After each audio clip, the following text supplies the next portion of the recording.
Assalamualaikum warahmatullahi wabarakatuh. Selamat pagi dan selamat berjumpa kembali.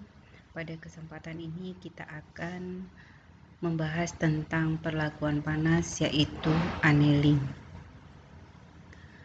Karena kemampuan mesin dan welding sebuah logam sangat dipengaruhi oleh perlakuan panas, maka proses annealing, normalizing, maupun stress relieving ini penting bagi kita sebagai seorang welder dan masinis. Logam yang menjadi keras dan getas dari hasil pengerjaan dingin harus dilunakkan dengan proses annealing. Dengan demikian, proses annealing ini penting dalam manufacturing logam. Misalnya, baja karbon biasa yang kita kenal sebagai baja karbon lunak dapat kita ubah menjadi super keras, sehingga kita bisa gunakan untuk memotong kaca dan material lainnya. Nah, kekerasan seperti ini bisa dicapai melalui perlakuan panas. Perlakuan panas adalah sebuah metode yang digunakan untuk mengubah sifat fisik dan sifat kimia dari suatu material. Secara umum, perlakuan panas ini adalah memanaskan atau mendinginkan material yang biasanya dalam suhu ekstrim untuk mencapai hasil yang diinginkan, seperti pengerasan atau pelunakan material. Terdapat 5 tipe perlakuan panas. Yang pertama, annealing, yang kedua adalah normalizing, kemudian quenching, yang keempat carburizing, dan yang kelima adalah tempering. Kelima proses ini memiliki tujuan untuk membentuk sifat logam dengan hasil akhir yang berbeda yang ingin kita capai. Sebuah logam dapat saja kita buat menjadi lebih lentur, lebih kaku, lebih keras, ataupun lebih tahan terhadap risiko patah dengan kelima proses ini. Perlu kita ketahui bahwa kelima proses ini, baik annealing, normalizing, quenching, carburizing, dan tempering ini telah banyak dilakukan secara industri dengan memanfaatkan furnace atau tungku. Namun, pada materi kita kali ini, kita hanya fokus pada perlakuan panas tipe annealing saja, sedangkan untuk tipe normalizing, quenching, carburizing, dan tempering akan kita bahas pada pertemuan selanjutnya.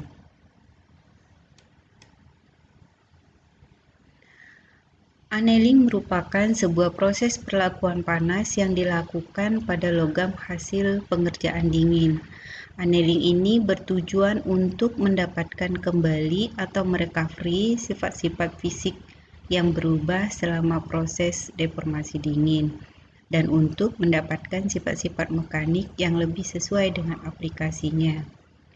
Proses anneal akan menurunkan sifat mekanik seperti kekuatan tarik dan kekerasan, tetapi logam menjadi lebih lunak dan ulet dikarenakan meningkatnya jumlah dislokasi dan distorsi pada bidang struktur kristal logam karena logam memiliki energi dalam yang cukup tinggi dan metastabil.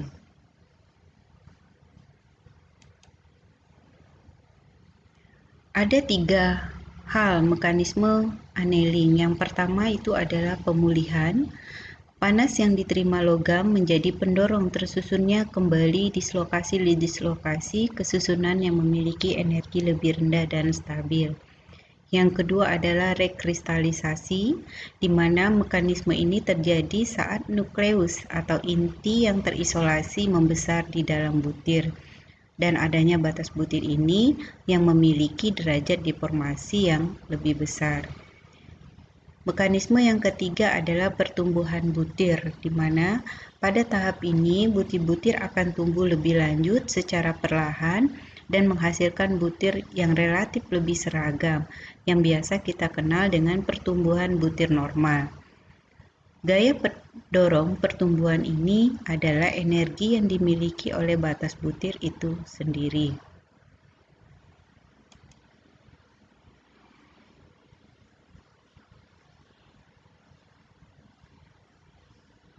Adakah pengaruh proses annealing terhadap sifat-sifat baja? Jawabannya adalah iya. Annealing memberikan pengaruh terhadap sifat baja. Di sini kita lihat bahwa anil juga mempengaruhi struktur mikro pada baja. Hal ini telah dibuktikan oleh Sari 2017, di mana di dalam penelitiannya telah menyelidiki struktur mikro dari baja seri 1008 setelah proses anil. Pada gambar hasil uji metalografi ini menunjukkan bahwa struktur pengerjaan dingin pada baja 1008 menunjukkan butir-butir yang terelongasi. Di sini terlihat baik ferrit warnanya hitam ataupun ferrit warnanya putih ini mengalami atau terelongasi. Kemudian ketika proses annealing dilakukan pada suhu 600 derajat Celcius, terlihat bahwa ferrit yang warnanya putih relatif lebih bulat. Kemudian perlit yang warnanya hitam ini masih terlihat terelongasi. Namun ketika dipanaskan pada suhu 800 derajat Celcius, di sini terlihat bahwa butiran-butiran perlit ini semakin bulat dan semakin besar.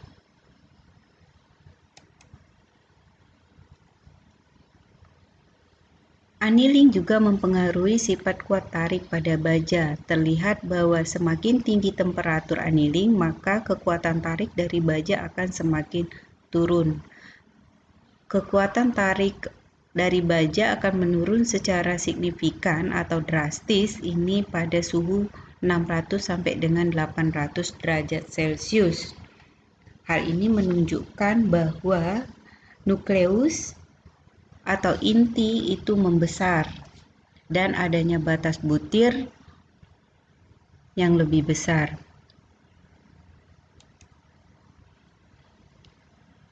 Annealing juga mempengaruhi kekerasan dari baja, di mana kekerasan akan menurun ketika temperatur annealing semakin tinggi. Di sini terlihat bahwa pada suhu 600 sampai dengan 800 derajat Celcius terjadi penurunan yang semakin besar dikarenakan rekristalisasi diikuti pertumbuhan butir itu memberikan pengaruh penurunan kekerasan pada baja.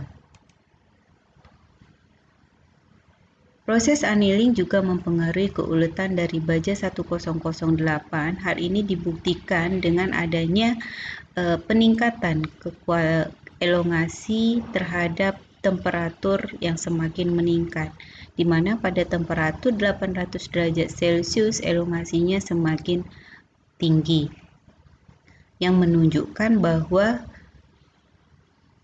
nukleus atau inti serta batas butir semakin besar dan melebar.